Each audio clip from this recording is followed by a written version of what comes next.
A security guard fired for stopping robbery the next day. He receives a life-changing offer. Before this story begins, tell me in the comments, have you ever been completely underestimated because of how you look? And if this story speaks to you, don't forget to hit that subscribe button for more powerful stories just like this one. Security shouldn't escalate. That's what the manual says. That was the excuse management gave when they fired Daniel Price, 41, a night shift security guard at Halcyon Lux, one of the most expensive high-rise apartments in the city. The night before, Daniel had stopped an attempted robbery in the lobby. He didn't use a weapon. He didn't lay a hand on anyone. He simply acted fast, hit the silent alarm, and blocked a thief's exit long enough for police to arrive. No residents were harmed. Nothing was stolen. Still, he was fired. Why? Because the men he stopped were well-dressed, wealthy-looking, and one of them happened to be the son of a major investor. They're saying you overreacted, the building manager said. It's better for PR if we let you go quietly.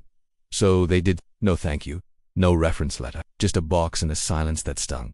Daniel didn't argue. He packed up his uniform, badge, and lunch container. As he exited the building he once protected, he passed a woman carrying groceries. She smiled faintly at him. Thank you, she whispered, for what you did. He didn't know her name, but her words were the only kindness he received that day. The following morning, Daniel sat at the kitchen table of his tiny apartment, sipping cold coffee and scanning job listings. The fridge buzzed. The city outside moved on without him. Then his phone rang. Unknown number. He almost let it go to voicemail. But something nudged him. Mr. Price said, a crisp female voice. You don't know me, but I witnessed what happened last night. I'd like to meet you today, he frowned. Who is this? Someone who believes people like you shouldn't be pushed aside for doing the right thing. And hung up. Daniel showed up at Wexler Industries HQ, a towering glass building in the financial district. He felt out of place in his discount department store shirt and frayed jeans. He was led to a private lounge on the top floor, where a sharply dressed woman in her mid-50s stood beside a grand piano. Mr. Price, she said, extending her hand. My name is Alexandra Wexler. I own this company. Am I here? I live at Halcyon Lux, she said. I was in the elevator that night. I saw what you did. You were calm, measured, effective. You didn't see me, but I saw you. Daniel looked down, unsure what to say. Alexandra continued. And I also saw them, the men you stopped. You were fired to protect their last names. She pulled out a folder. I run a private division, discreet, high trust. I need someone with your instincts, not a badge, not a weapon. Just the right judgment when things get tense. Daniel flipped through the folder. There were documents, security clearances, and a figure at $180,000 salary, plus benefits. He looked up, stunned. Why me? Alexandra smiled faintly. Because quiet protectors are the rarest kind of power. What would you have done in this exact situation? Comment your answer before we reveal what happened next. Would you accept the job or walk away from everything tied to your past? Daniel didn't answer right away. He asked to think about it. That night he sat alone again. Same table, same chair. But this time, the phone was silent. The city didn't feel as cold. He remembered the woman with the groceries, the one person who said thank you. He remembered the faces of the robbers, how sure they were that money and names would protect them. And he remembered how it felt to stop them, not out of ego, but responsibility. He called Alexandra back the next morning. I'm in, he said. Her response. Then let's begin. Within a week, Daniel was inside a whole new world. Wexler's private security detail wasn't like anything he'd seen.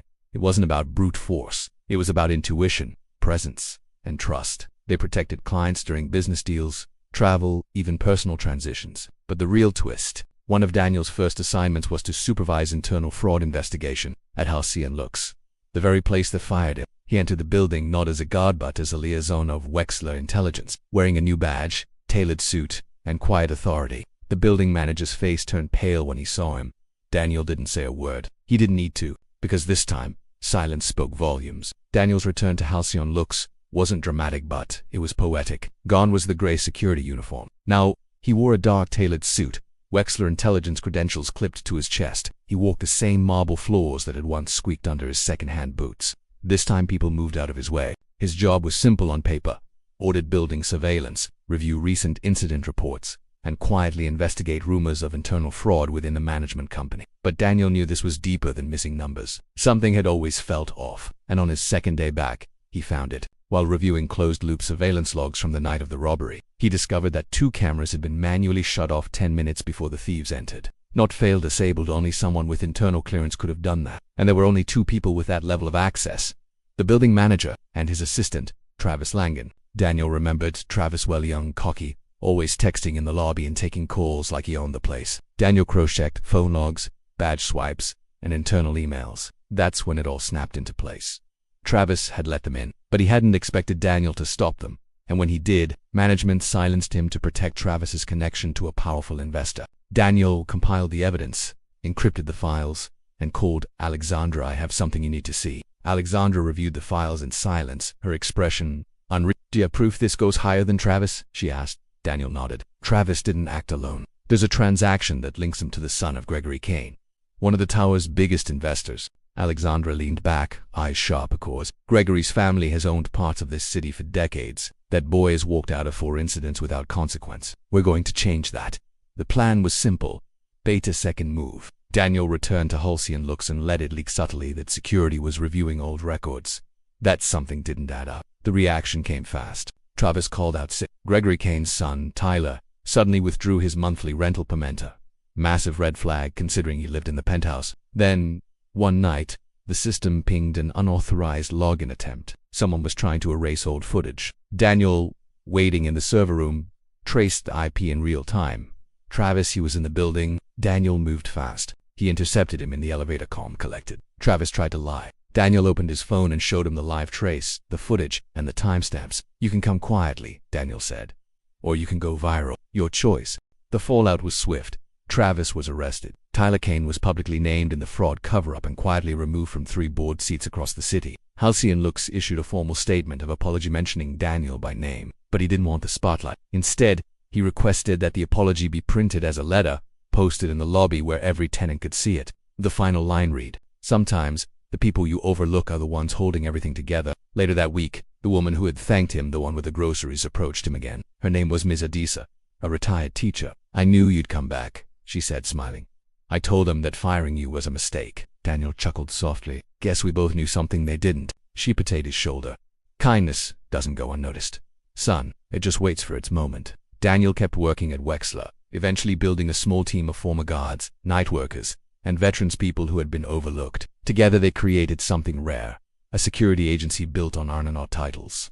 And Daniel, he didn't just get justice, he rewrote the system. 3 months passed. Daniel had earned the trust of some of the most powerful people in the city, but his work always stayed in the shadows. Discreet, precise, quiet, until one day a message came through Alexandra's private server. Subject line, "Need help." They know I talked. Attachment, a shaky video file showing a woman speaking in whispers, sitting in a parked car at night. "My name is Lena Marsh. I work for Drexler Bio. They're manipulating clinical trial data. The numbers are fake. People could die. I was going to go to the press, but now I'm being followed." The video cut off abruptly. Daniel leaned back, stunned. He knew that name. Lena Marsh had once been his neighbor, back when he was a rookie officer. He used to walk her dog when she worked late nights in med school. She once brought him soup when he had the flu. She didn't know it, but she had been one of the first people to treat him with kindness after his discharge. Daniel turned to Alexandra. "I need to take this one personally." She nodded. "You have full clearance, whatever you need." Daniel began digging. Drexler Biotech CEO, Gareth Sloan, was a darling of the pharmaceutical world. Fast-talking, sharp suits, political connections. He had been on the cover of 6 magazines. And yet, everything Daniel uncovered whispered one word: fraud, millions in grants, trials pushed through with fake efficacy reports, whistleblowers who left for personal reasons. One scientist found dead in a supposed hiking accident just 3 weeks prior. And now Lena was next. Daniel traced her last known GPS signal to a motel outside the city. When he arrived, the room was empty, but signs of a struggle were everywhere. The lamp was smashed, the sheets disturbed, a faint stain of blood near the bathroom door. No body, just a sticky note on the mirror. "They always assume I'll run. Tell Daniel the back door's still open."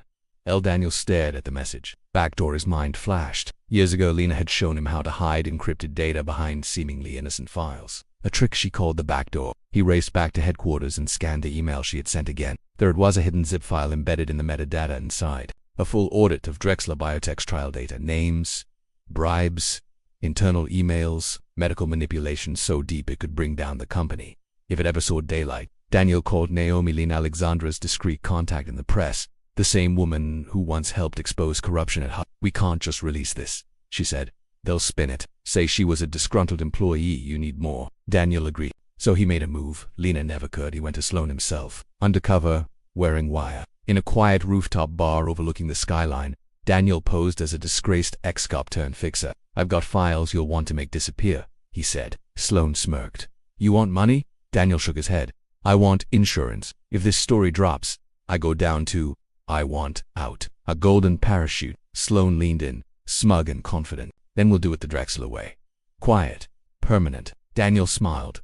Because that was exactly the line Naomi needed. The audio clip went viral within the hour. Just before the story broke, Daniel received a burner text. She's in Safe House 14. West Docks, hurry. He didn't hesitate. Within 30 minutes, he breached the warehouse using Wexler protocols, quietly disabling 2 guards and following the sound of muffled coughing. Lena was inside a windowless room, handcuffed, weak but alive.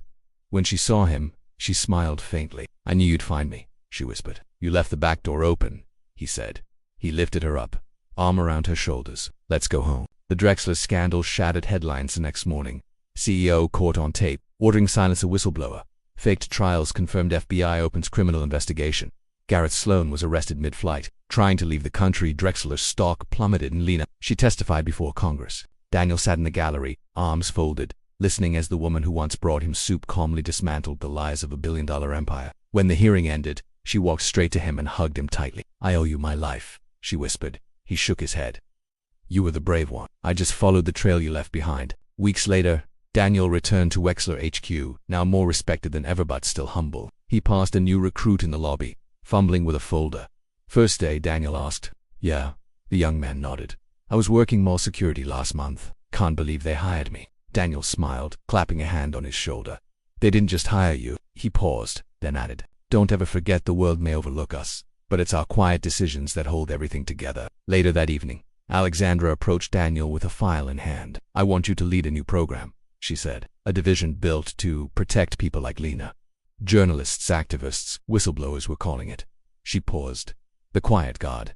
Daniel nodded. Then let's build it.